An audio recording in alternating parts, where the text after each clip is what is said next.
Invisible Experts Podcast. Hello, Kiara. How are you? For us, it's an honor having you in our podcast, interviewing, inspiring people all over the world. How's it going? What you up to? Yeah, Andres, it's so good to be here. Thanks for having me all the way from Cape Town. No, it's been good. Um, Business, social enterprise is growing. We're reaching different parts of the country, and yeah, it's been a very exciting journey just to see how something small can just keep growing and growing. It keeps me excited. That's amazing. This is our eighth episode. Um, and it's been amazing. I mean, we haven't seen you for a while. And when I met you, it was such a inspiring story, and your project is really cool, and you're doing super well. And also, like coming from the filming and production, Mm, kind of background, and then mm. turning yourself into music and being a social or sustainable entrepreneur is fantastic. So what you up to with Marimba or with other projects? Yeah, so with marimba, when you met me in 2019, we were still growing, and COVID hit us, but we managed to innovate and stay alive through that period, and now we're just flourishing again. You know, Kids are coming to our classes, we're spreading our wings across the country, and really yeah, even like in my personal capacity, just doing some personal development things, traveling around the world, meeting new people, getting different insights. And I think that's the exciting thing about just being in this industry. It's like you get to forge your own path. And I think that for me is a really exciting career, because you don't know what's coming next. You kind of decide where you're gonna go with this. That's amazing, man. Especially it's quite inspiring because, come on, you are such a young woman. So I want to talk about Kiara's journey. Okay. Mm, So I'm gonna mm. quote you when you say music has the power to unlock the potential within every child. So can you tell us a little bit how the story of Marimba Jam Sure. started? So, I mean, let me take you back to when I was 9 years old. And that's where I started learning my first instrument in school. And I started with the recorder, um, went through my high school, picked up the flute, the trombone, and then the marimba was just this beautiful, unique instrument that was so different from all the other instruments I had learned. And it really changed my life doing music at school and getting all these opportunities to perform and just build connections with band members. And it was really something which I felt even in school that was so beneficial just to my growth of a young person. And it was actually at school that I decided to start a little project with marimba. And I had joined this leadership camp when I was 16 years old, and they said, what issue in your community really gets you angry and you want to solve it? And to me, I had come from like one of the better schools in South Africa. Like the education system is really, really unequal. And so to me, what made me really angry as a school learner was that so many other kids would not get the opportunities I had, particularly music, right? And because it had such a profound impact in my journey, as a high school learner, I wanted to share that experience, share the joy of playing marimba with kids who had never had that opportunity. So yeah, Marimba Jam started as a little school project that I did with a school from the township, a community that didn't have any access to instruments, and ran this little project. And honestly, it's been 12 years now since that little project, and the impact, what I saw happen to that small group of girls in our project, like they had never played an instrument before. And by the end of our 1 week project, they were playing as if like this came naturally to them. Like you could even like think that they've been playing for years. That's how amazing it was to see, you know, what music brought to their lives. And I think for me, that was the moment where I thought, I have to replicate this thing to many more, hundreds more, because I saw what it did to just the small group of girls within 1 week. So yeah, that was the inspiration. That was the spark that has stayed with me throughout this journey. And yeah, university came and went, and I was still doing marimba on the side, and turned it into a business once I graduated from university. It was an amazing journey that I think became it grew organically.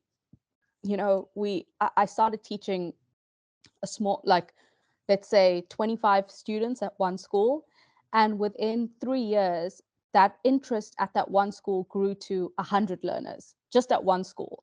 And so that was when I was like, you know what, this isn't a solo project anymore. I need hands, I need help, I need to start employing people to help. And that's how it grew, you know. We did the registration and everything years later after actually running the business, and making money from it. And to me, that was a huge part about this journey. Was I didn't want to go down the traditional nonprofit route, especially in South Africa, where there's so many nonprofits and there's such a little amount of funds available. So to be able to actually like do something that was generating income, and the income was growing, I said, you know what, this is a gap in the market that can actually bring in income, and we can use our profits to, you know, impact the kids and the learners who can't afford this service. So yeah, naturally it fit, and it was something I was passionate about, and I do find a great sense of purpose in the work that we do. That's amazing because, like, you just touched upon two topics which, are really interesting when we talk about, perhaps the sub-Saharan African. Okay. Mm, First of all, is perhaps this kind of dependency syndrome, if you wish, mm, from mm, the third sector, where, of course, there is a plethora of NGOs, charities that, of course, they rely on donations and grants and so on. And basically, they are begging for money in order to survive mm, and generate this kind of social change. mm, But on the other hand, you've got people like you, man, like people who's got this kind of like communal mentality, and then okay, I have this kind of entrepreneurial skills, which obviously you have acquired throughout the years because I've seen you in your profile. You studied a lot. But I suppose I want to ask you, when is this entrepreneurial spirit coming from? Because, you're such a young person, and then, okay, let's make a business. Where do yeah. you actually pick that from? You know, it's a funny story. When I was at university, I was making flower crowns. So basically, like fake flowers. I would thread them with my hands in my spare time and make flower crowns and go to markets and sell these flower crowns just to earn a little bit of extra income as a student. And I think for me, that was like my first, like dipping my toes into entrepreneurship, but on a very small scale, you know, and it excited me. I was like, wow, I can do something with my hands, make a little bit of money. And yeah, I think for me, that was like a cool little thing as a student to do. And then I thought, you know what, like this idea of running a business, you can take this idea, and I think for me, entrepreneurship was something which I don't want to say came naturally.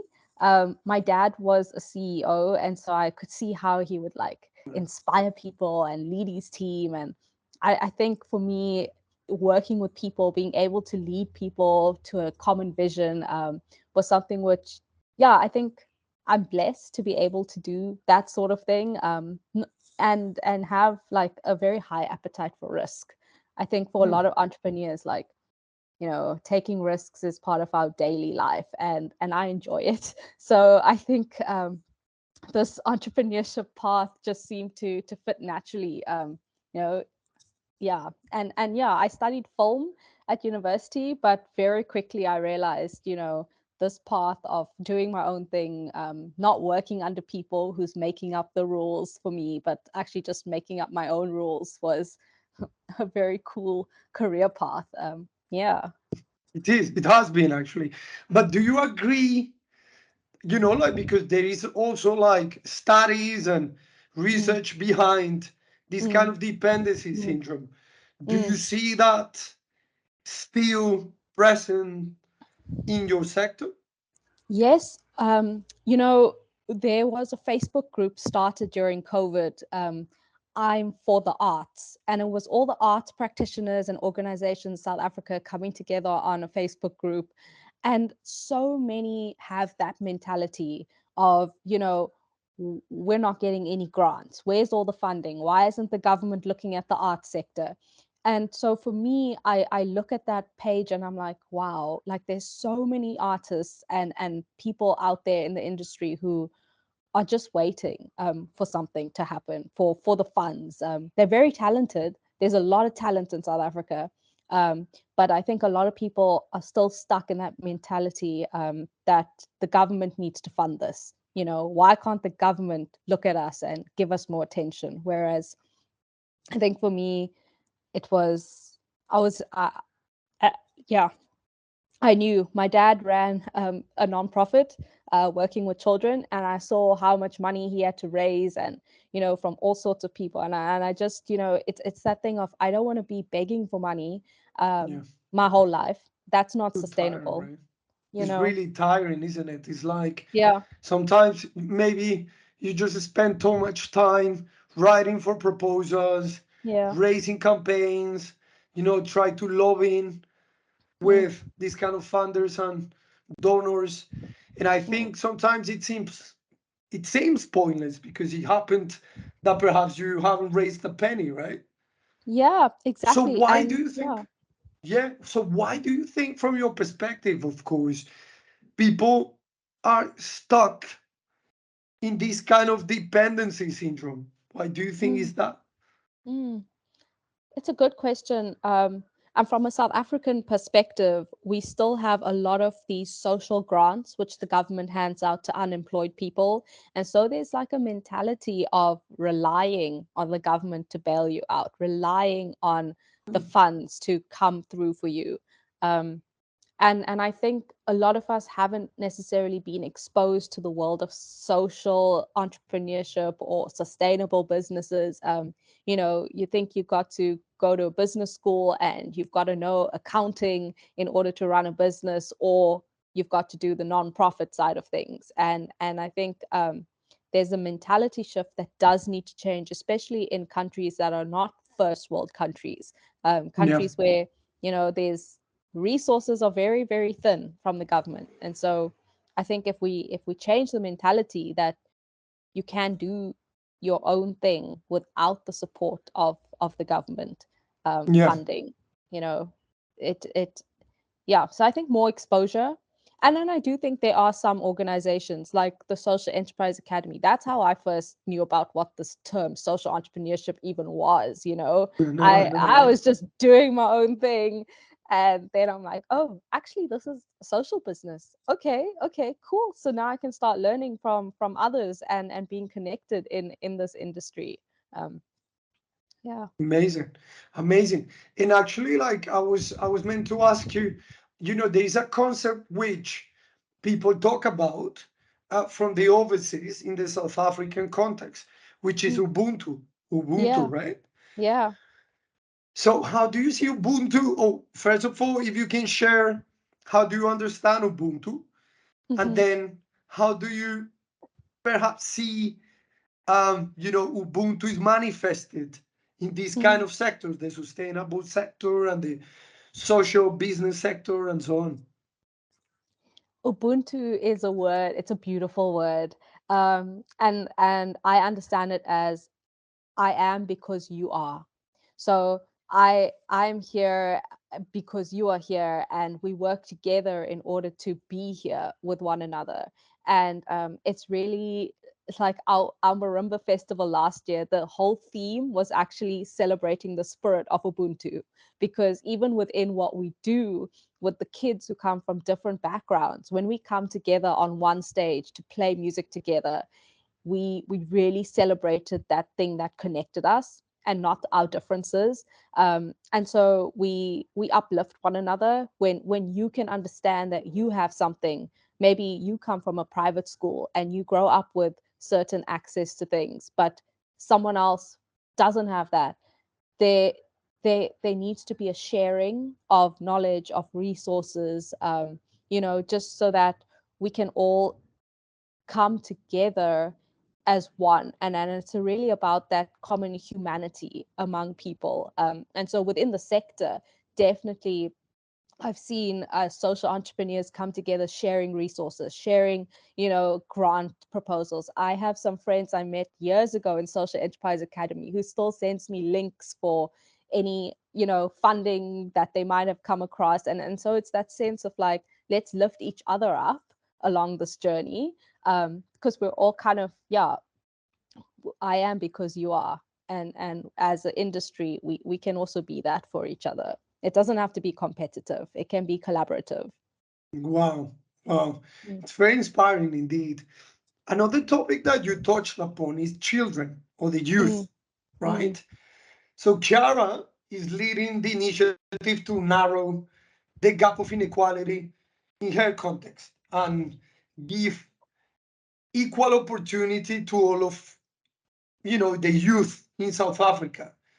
So first of all, how bad it is for the youth in terms of opportunities in South Africa, and why do you think it's worthy to work for the youth and work with them? mm. South Africa's youth unemployment is sitting at about 70% in South Africa. So, Wow, like, wow. 7 in 10 young people are unemployed. And a huge amount of kids drop out of school before they even reach the final year. So, we have a issue where kids can't read or write and they're already leaving school. So you can imagine what adults are entering our society. And I think the schools who, yeah, like the education system is very unequal. We have so many schools who don't even have textbooks or desks. Like some kids are still sitting outside under the trees, to learn. So if you can think about the majority of schools, not even having the proper facilities to offer quality education, I think that that is really the basis of the unequalness in our country. And that's why, to me, it's important that, even though people might think, oh, music, but like it's not maths or science, like what, it's not, people put those types of subjects on a pedestal, like that's going to get you out of poverty. Whereas I have a different mindset. I think, a child needs to gain so many more skills to be a competent adult that enters the job market. And it comes with building your confidence. Not everyone's great at academics in Mm. school, and if you can find something that makes a child feel worthy and feel like they have a sense of accomplishment in school, you're going to instill though that idea that they're confident in themselves, in their abilities. You're going to teach them how to use their brains creatively, because in a Exactly. country, Yeah. you need to be creative, you need to be innovative, and yeah, so all these skills sorry, come with, for me, music and creative arts. And that's why I think it's important that we start, putting a bit more emphasis on that. And to me, that's the work we do to make a more equal society, is to give kids that opportunity to grow in all those other aspects that are important for holistic development. Because then once they leave school, I think we're going to have a much more equal society. But that's true actually, because you just mentioned that. I mean, people, especially and unfortunately parents, they have no idea the impact that music could, you know, could do for their children, right? For math, right? Yeah, For yeah, creativity, for rhythm, for the brain. You kind yeah. of like, in a way, you are encouraging your other part of the brain, which is this kind of Exactly. creative side. Of course, I'm not an expert in terms of, you know, how it affects the neurons, but apparently, and I've read an article, couple of articles, how music is fantastic for the children. So we have to work with the youth since they started to realize the music around, right? Yeah. So how do you guys sustain yourselves financially? Because this is Mhm. one of the keys. We're talking about this kind of syndrome dependency, and then we Mm. were thinking, well, let's talk to the audience that you can make it. So how do you guys do it? So how we do it is we charge a premium fee for our marimba classes at private schools, and we then do a sliding scale of fees. So the different types of schools that exist might be private, but they might be just under private. They might be just under government. They might be Waldorf. And then you go down to the lowest of lows. And so for us, our fee structure also goes down as the schools go down in their brackets. And let me say 70% of our income actually comes from all of these paying students who pay for our lessons. And so 10% of our income is actually from grants and funding. So we really sustain all of our salaries, our overhead costs, everything through the fees that we charge at these private schools. And so yeah, when we did our social enterprise impact stats, we saw that 60% of our learners were from the paying side, 30% were the non-paying students, and in that way the paying students are sustaining the non-paying students. um, Amazing. and yeah. It's like the Robin Hood, right? The Robin Hood Yeah. model, right? Yeah. Yeah. Amazing. So listen, so far Marimba Jam has reached 5 community hubs, six number of schools, 109 students, and 11 bands, which is an amazing accomplishment led by someone as young as you, right? So why music? And Mhm. why do you think music can transform children's lives and, in your words, unlocked the potential within them? Mm. You know, those figures you just read out are actually all of our non-paying students. And so Wow. you can triple those figures and figure out what the paying student body is. So we teach about 400 students a week across all of our programs. And Wow, man. honestly, the music aspect of it, it's like, it's, I can see it on a daily basis when the kids come out of their shells. You'll find the quietest child in class suddenly come alive when they come to their marimba lesson. Um, and so music has that incredible power to show a child what they have within themselves that they didn't even realize was possible. And we use it as also a tool for peace building. So I mean, music for an individual is important, and there's huge amounts of benefits that we chatted about, but like as a community tool, especially in a country like South Africa, when we broke a Guinness World Record a few years ago, and that was all like 300 students playing the same song on 100 marimbas in a big stage. And that sense of community, peace building, nation building, whatever you want to call it, that shared sense of accomplishment together through the power of music was something really profound that people talk about even today. Like those kids have now graduated from school, and you'll still hear them say, we broke that Guinness World Record with 300. Hello. Hello. Oops. I think you got frozen, but it's cool. Oh, we back. No. Yeah, yeah, you're back. Wow.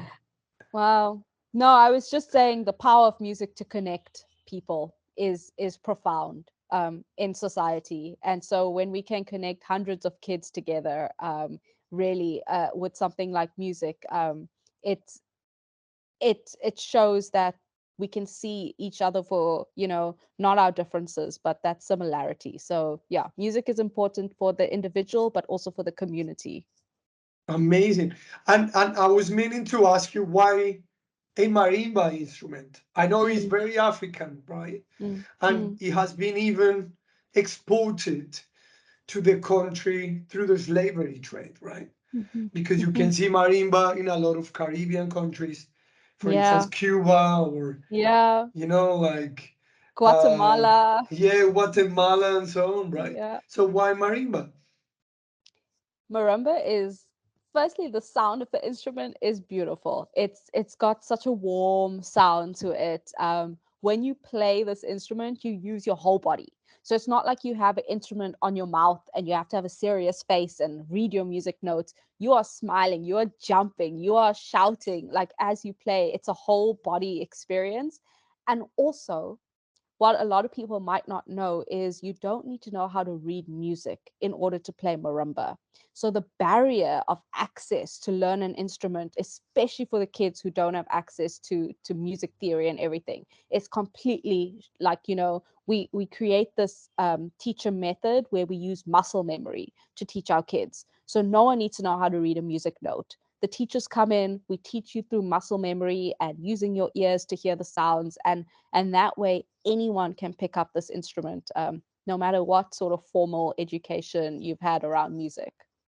That's amazing, man. And actually, it makes sense, right? Especially when you want to include, no, and Yeah, being or try to be inclusive yeah, with certain vulnerable groups, isn't it? yeah, So it exactly. makes totally sense. Oh, that's Mm, amazing. So I know you guys had a lot of programs, mhm. and one of them which I loved is the Racing a Star program. Yes, So I the was rising wondering, stars. yes, exactly, Yes, the rising or rising, right?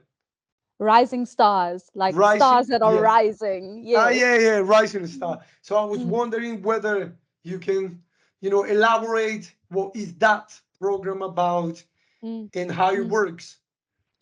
Sure. So we go out to these vulnerable communities and we set up hubs. And one set of instruments are shared among many schools in that hub community. And the students join when they're in grade 8, so about 14 years old.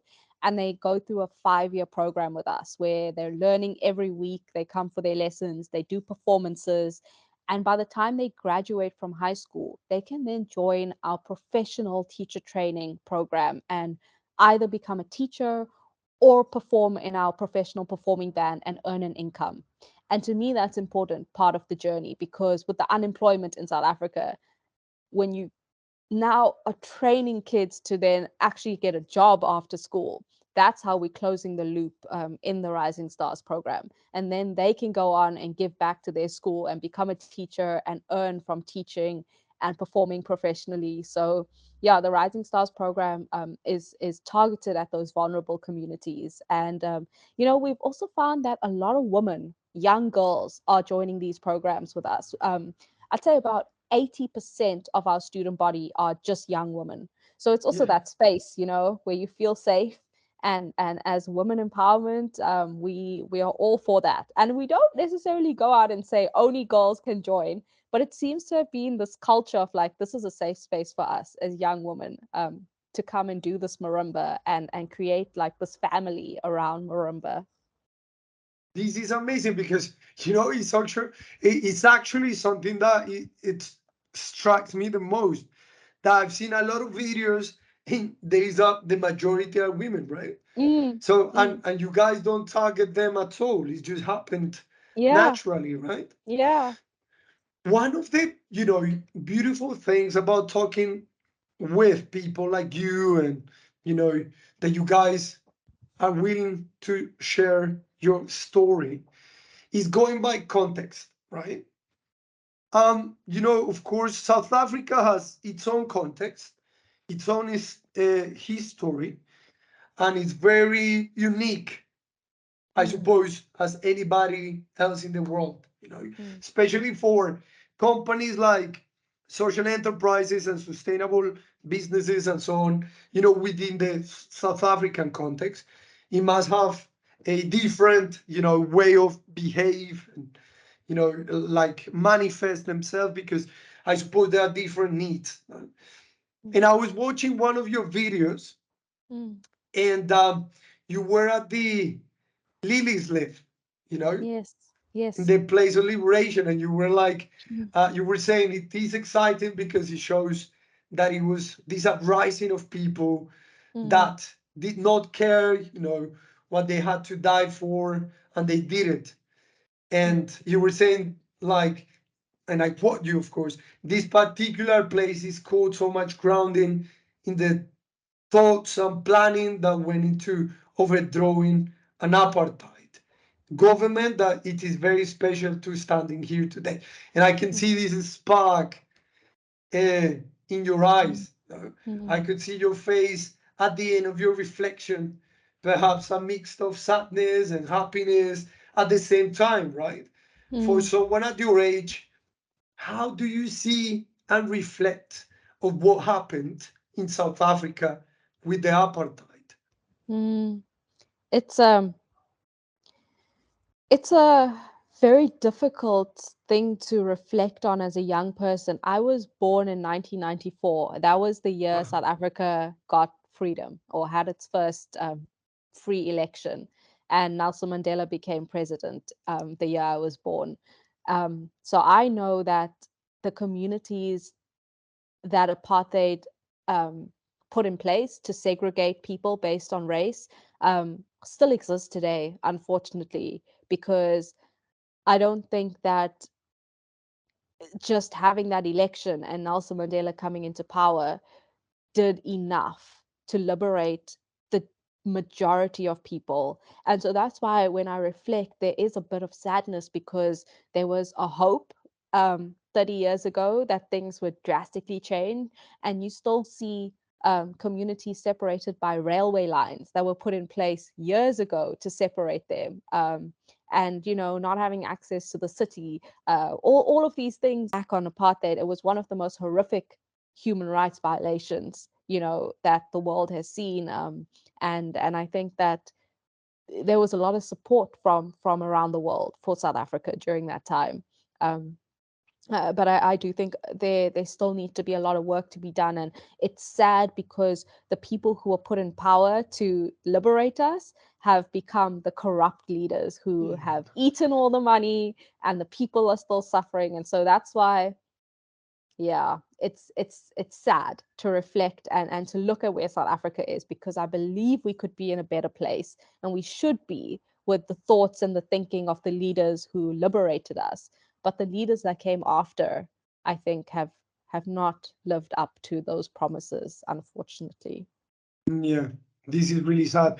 Actually, like, you know, I did a bit of a research about South Africa when I Mm, went there. And I was doing like a piece of research and I was working, mm, in the Cape Flats. mm, We yeah. did a little program there.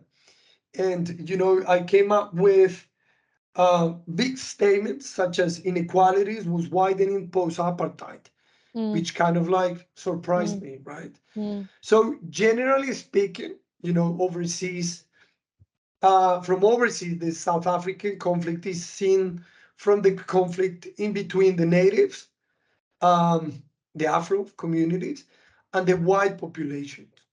But there is another third group, of mm, mestizos, mm, or the so-called the colored, right? mhm, That mhm, refers to members of multiracial ethnic communities in Southern Africa, who may have perhaps ancestry in, or this is what I've read, from, one of the various population inhabiting the region, like African, European, Asian. mm, So in terms of, youth opportunities, mm, from your experience, what mm, groups do you think are the least privileged? mm. I think with the apartheid system, they they also tried to create hatred amongst the groups themselves. So you have the black African people, and then slightly above them were the coloreds and the Asians, who got a little bit more opportunity, so they could become school teachers, for example, like my grandfather, whereas a black person couldn't. But my grandfather could not become a pilot, which was his dream job. That was reserved for the whites. So you had these like steps that cascaded down, trying to also create rifts between the colored community and the black community. But in terms of today, the most unequal, I mean, you have and colored communities in South Africa, I saw a tweet recently from Americas, saying, "How can you use the word colored? That's a racist, derogatory term." But let it be known that in South Africa, colored people own that term. They're proud of that term. It's not seen as a derogatory term because an entire identity has been built around that term. So I think there are communities like the Cape Flats, where a lot of colored people are still suffering inequalities.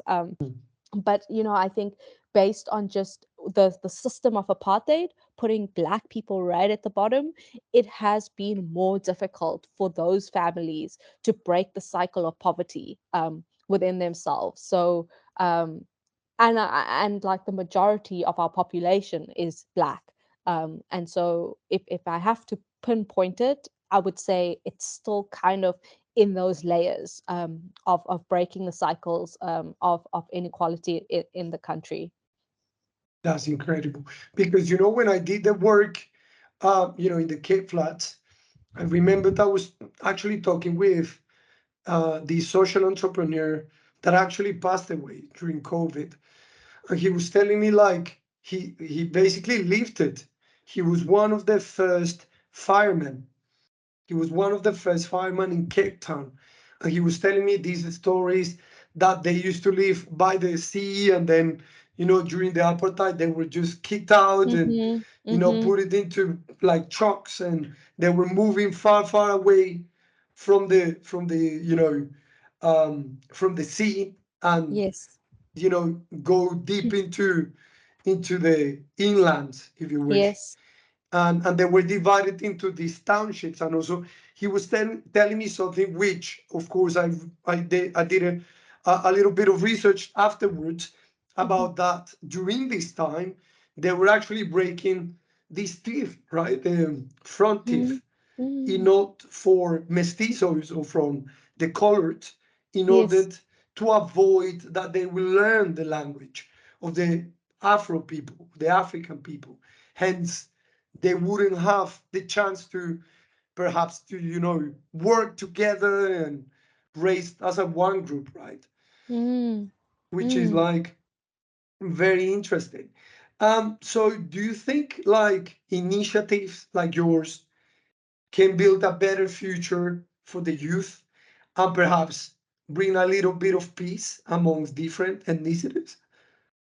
Yeah, there is so much violence in this country. Um, Gender-based violence, gangsterism. There's a lot of just, yeah, negativity, in our communities. And so when you use the word peace, it's definitely something that resonates with me because um even something like when I was at university, there was the Fees Must Fall protest that happened across all the universities. And it was like the biggest student movement since like 1976, where the Black students protested against learning the white Afrikaner language, Afrikaans, in school. And so when I was at university, I experienced one of the greatest student protests. And it was a very um, telling moment for me that a lot of the white students, my peers, didn't care. They went to the beach while the black students and colored students were protesting at the university. And that showed me that there's a lot of work that needs to be done to create Mm, empathy. And so creating empathy, I think, is the first step of building peace within our communities. And so the work that I do, like I said, when you can teach students from many different backgrounds, you we don't want to teach them separately in silos, in boxes.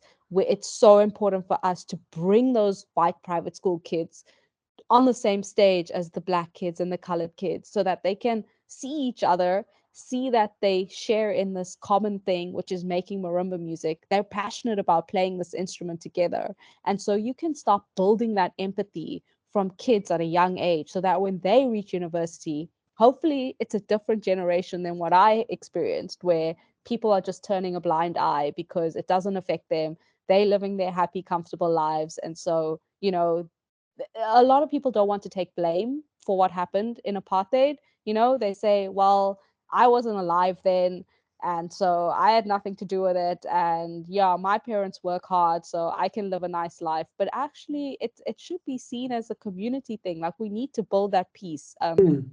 by understanding where we come from and how yeah, it's about equity, I think, more than equality in a country like this. Yeah. And also this kind of sense of impunity, right? Hmm. Which happens everywhere, right? Not only Hmm. South Africa, but it Yeah, happens yeah, across the globe. yeah. This kind of like responsibility of accepting that, you know, processes such as colonization, it brought, Hmm. to some extent, of course, the situation that in some societies are living now. Not only, okay, but in a way, it influenced, you know, the current situation in many countries across the globe. Mm. Is it normal, like at your age, you guys, like you have, like the group of friends is mixed, like white, Hmm. Hmm. Afros and Hmm. Yeah, Asians and everything. So it's it, cool, like it's cool. It's normal. It's very normal. amazing. But I think that's also, it comes with the spaces that you're in and have access to as well. Um, but yeah, I from my experience, it's very normal, and that's also why I love working with kids, because Yeah, they have from no, you know no. that baggage from a young age is not there Yes, yet, yes. and you can start to infect the young minds with these ideals of a future that hopefully they can carry through without the baggage of their parents and be better, I think. Yeah. Wow. Because I was thinking, like, even in Europe, right, which, like, the last decade, we have more, migrants from all over the world. Mhm. And, perhaps if you just, especially at the, some generations, they perhaps pop by with a white or African or Muslim boyfriend or girlfriend. For Mhm. their parents, is a big shock, right? Mhm. But I suppose for you guys, it would be normal now, right? Like if you pop up. It should be normal, Andreas. It should be. Yeah, yeah, I see what you mean. Unfortunately, I think there's maybe the grandparents' generation might not be Yeah, so open to it, but definitely there's a lot more people who are more receptive of that.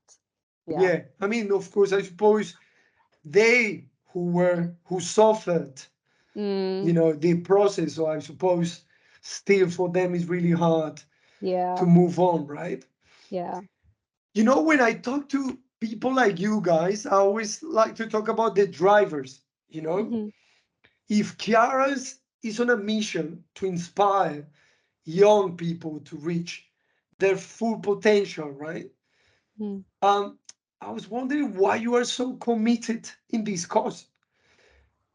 And Mm. when I reflect on the sustainable ecosystem, I always think, what are the drivers of people like you, and why do you start with this, and whether or not it's worth it, because it's hard, it's a Mm. bumpy road, right? Mm. Mm. Why you are so committed with this? I think I'm very lucky to have found something that gives me purpose in life. And I think honestly, a lot of the people who even have joined my journey at Marimba Jam and work for the company find a great deal of purpose in the work that we do. And so, if I had to die tomorrow, I would be so happy with the impact that has been left behind through Marimba Jam. That to me, as a driving factor, knowing that when I wake up, we're working on this thing, this living, growing organism business that is just keeps on spreading its impact across hundreds and now thousands of lives. And we might be part of a child's life for 1 year or 15 years, as some of those children have joined the company now. And so I think, just being part of like creating this legacy around, um, Marimba Jam, and just the stories that I've heard about how people find this their safe space a lot of things can be happening at home, but they found happiness and peace at Marimba Jam. And so I think like it's so much deeper than just like a business that can make money and be sustainable. It's turned into this thing which, I mean, yeah, it pushes me to wake up every day and keep growing it, because I know that if many more people experience the impact, it's really a beautiful space to be in. Um, and definitely, if a lot more kids can reach their full potential, I mean, just imagine the world where like every Yeah. child can reach their full potential at school and enter society as these loved, whole, confident young beings, with, yeah, you don't even have to go into music. It can be a blimp on your radar. But to us, that blimp, if it impacts you and it touches you, like that to me is so much more cooler to be doing as a career, and wanting to grow this thing and make sure it's sustainable long after I'm gone. Um, yeah, I think to me that brings me peace, that brings me purpose, and it's something I love doing. I love playing marimba myself. I love the music. I Amazing. love, so yeah. That's cool. That's cool. And also, I suppose working with kids, it keeps you young, right? I Yeah. mean, because they have such a full of energy and good attitude and happiness. Hmm. But I suppose at the end of the day, it could be exhausting, right? Because kids are full of energy, which I suppose at the end is really hard, especially when you educate kids. Um, in Hmm. terms of challenges, right? Yeah. Because as an entrepreneur, or entrepreneurs, they face a lot of challenges. Hmm. So, what are the challenges that you have faced as a sustainable or social entrepreneur? Lots of challenges, and I think the financial challenges definitely have come, especially as you grow an organization where I had a lot of part-time employees, and now suddenly there's full-time employees, and you got to make sure people are earning a decent salary, and they have kids now, so you finances became it's a big part of running a business. And so when these challenging things come along, like at the start of this year, we had tied ourselves into this contract for a festival, and we had to raise like a lot of money, like I'm talking hundreds of thousands of South African rands. And I was like in this moment where I was like, how are we going to do this? What are we going to do to raise Wow. this money?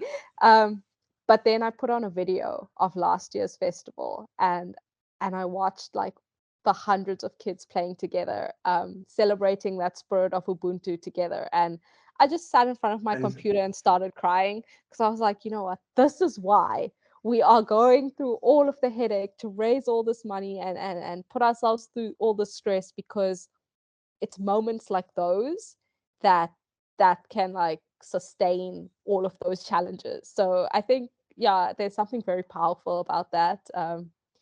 Yeah, lots of challenges. It's not a traditional business we're in, so you can't really like access a lot of those, let's say like seed funding things that like the shiny unicorn type of businesses that maybe a lot of young people want to get into with tech. And Yeah. I applaud that, but I think for us, like, we're not going to position ourselves to raise like millions and millions of seed funding, series A, series B, like whatever that means. Like, we're not, that's not the game we're playing. So there might be some challenges along the way, but I think I've learned how to also, I guess, rely, like be open to learning, and find good mentors and coaches, even if they're there for a conversation, Mm. because I don't know everything there is to know. But I think I've like muddled my way around putting the different parts together to make everything turn and be sustainable, that yeah, we can get through the dark times, because there's always this light that keeps us going, and it's never that bad. Wow. As a leader, And as a director, or you can call it whatever. Do you struggle sometimes? I mean, when challenges emerge, I reckon anybody would say, that's enough, I'm going to give up. So how Mm, is Kiara, as a person when you mm, get into this? mm. I'm so thankful I live by the sea because I think nature grounds me. So I can go for a walk and just look at the waves and the motion of the back and the forth of the currents and just like I can get lost for like hours just looking at the ocean, for example, because to me it adds perspective existing on and how sometimes your problems are actually quite small in the grander scheme of life and the universe and looking at the stars as a young person growing up with difficulties. I would look at the stars and I would think about the enormity of the universe out there and then it makes my problem seem a little bit less significant and overwhelming. So I think for me that really helps just to ground myself and like do things that can shut down my brain sometimes. Watch some really crazy reality TV just to shut off your brain because like I need that sometimes. Yeah, Um, of we course. all need to escape somehow. So if yeah, whatever it is to escape for you, as long as it's not harming your body, or it's yeah. I think it's good to have these places we can escape to every day as well. Amazing. And like at the personal level, what's with the blue? Because you love, is just your favorite color, or because you have a lot of blue in your, you know, fashion and your hair, your Yeah, nails. yeah. Why Okay. blue? So I started to dye my hair blue, let's say about 12 years ago. Okay. And I really like I wanted to be different. I think let me just start there. I just wanted to be different. And then I I realized that a lot of people started recognizing me for my blue hair and I continued to dye my hair and I haven't had natural like my hair has been blue for the last 12 years and honestly it became a bit of like a Identity. identity and really like when you're putting yourself out there in spaces networking with people, I must say it became a tool as well. People are like, yes, that girl with the blue hair that plays marimbas, and you're like, yes, you remember me from like a few years ago. So I must say it's worked in my favor. Wow, wow, yeah, yeah. But why blue? Oh, because Oh, I mean, blue. I mean, the ocean. It's yeah, it's of this course. whole where The I had this thing of sky, like I wanted to be a mermaid when I was, in university and just yeah, you know, fun times. I think blue is a very peaceful color. yeah, I it is. I vibe with it. Yeah. It is indeed. Hmm. That's cool. Listen, like in terms of recommendations, right? Hmm. What tips for people who want to start to work or perhaps create new initiatives for social impact, environmental impact? What would you say to them?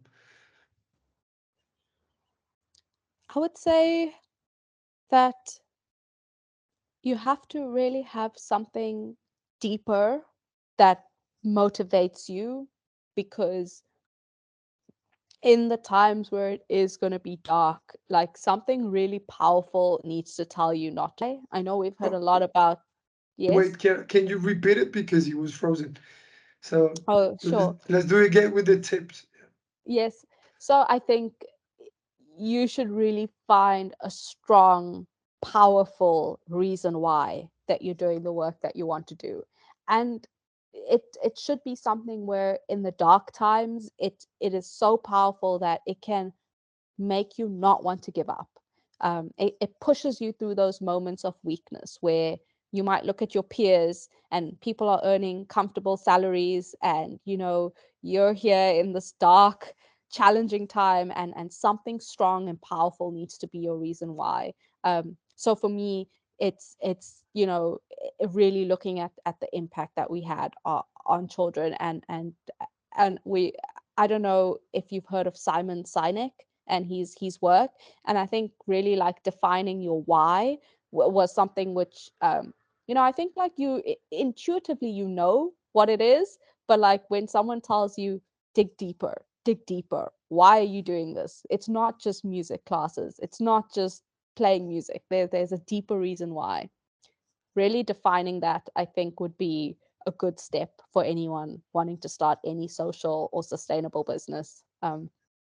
And yeah, I think trying to learn as much as you can from the resources out there. I wish I read more books, because now that I do read more books, I'm like learning so much, and I'm like, wow, okay, books actually teach you things, and Yeah. there's a lot of like, good knowledge out there. So I would say really like be hungry about wanting to soak up knowledge, because like you have to learn things. Like I don't know how to manage senior leaders. I don't know about strategic planning or quarterly meetings or reaching those goals. Like those are things which it's exciting because you're on this journey and you now want to become, the sustainable business. But then you also need to be receptive and hungry to learn about, all these things that can make it a good business, and not just a good idea at the end of the day. Wow. And actually, that comes with my last question. So, Hmm. what book or Hmm. film that Hmm. inspired you that you like to share with us? Hmm. Well, I would say the YouTube videos of Simon Sinek would be a good thing to watch if you haven't, especially the TED Talks that he's given. I show those TED Talks to some of my staff as well. And yeah, I think there was one book that someone showed me recently, and it's not like one of those great philosophy types of books. It's a very practical book, but if I can share it, it's called Traction. And Traction really gave me the tools of what to do to run this business in order to create traction and scale it and grow it and manage people and put in place certain things in your business, so you're not just wandering through the dark, but you have your 10-year plan and you know how to get there with your 1-year plan. And yeah, so I think I would definitely, I wish someone had told me about this book sooner. Amazing. Hmm. Well, Kiara, thank you for your willingness to participate and share your story with us. For Hmm. us, is an honor. I Hmm. hope to see you soon. I suppose. Shall I see you in Holland this year, or Are you going to Holland this year? I don't know? Maybe I I don't have know, to. maybe as well. We need to have a reunion chat with our group and make sure we go to at least another SEWF together. I know, right? I know we have Yeah, to do that. yeah. Well, thank you for that, and it's been a really inspiring talk.